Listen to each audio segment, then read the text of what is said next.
Ela pode nem ver, mas Deus Graças e paz do Senhor Jesus Cristo para todos. Nesse momento nós vamos orar pelas nossas crianças. Oremos. Pai Santo, Pai Bendito, mais uma vez estou na tua presença, Senhor, para louvar e te agradecer.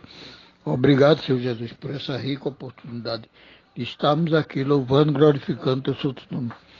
Pai bendito, Deus de amor, peço perdão dos meus pecados, minhas transgressões, a cabeça da carne. Jeová Rafa, o Deus que cura, Jeová de Rei, o Deus da providência, Deus bendito, toma providência na vida das nossas crianças, não só do nosso Brasil, mas de todo o mundo.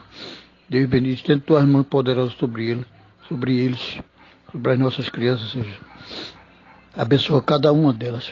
Pai bendito, visita os hospitais onde as crianças estão enfermas, Senhor. Cura das suas enfermidades. Ordena teus anjos que acampem ao redor delas, com espada de fogo corta qualquer ação maligna.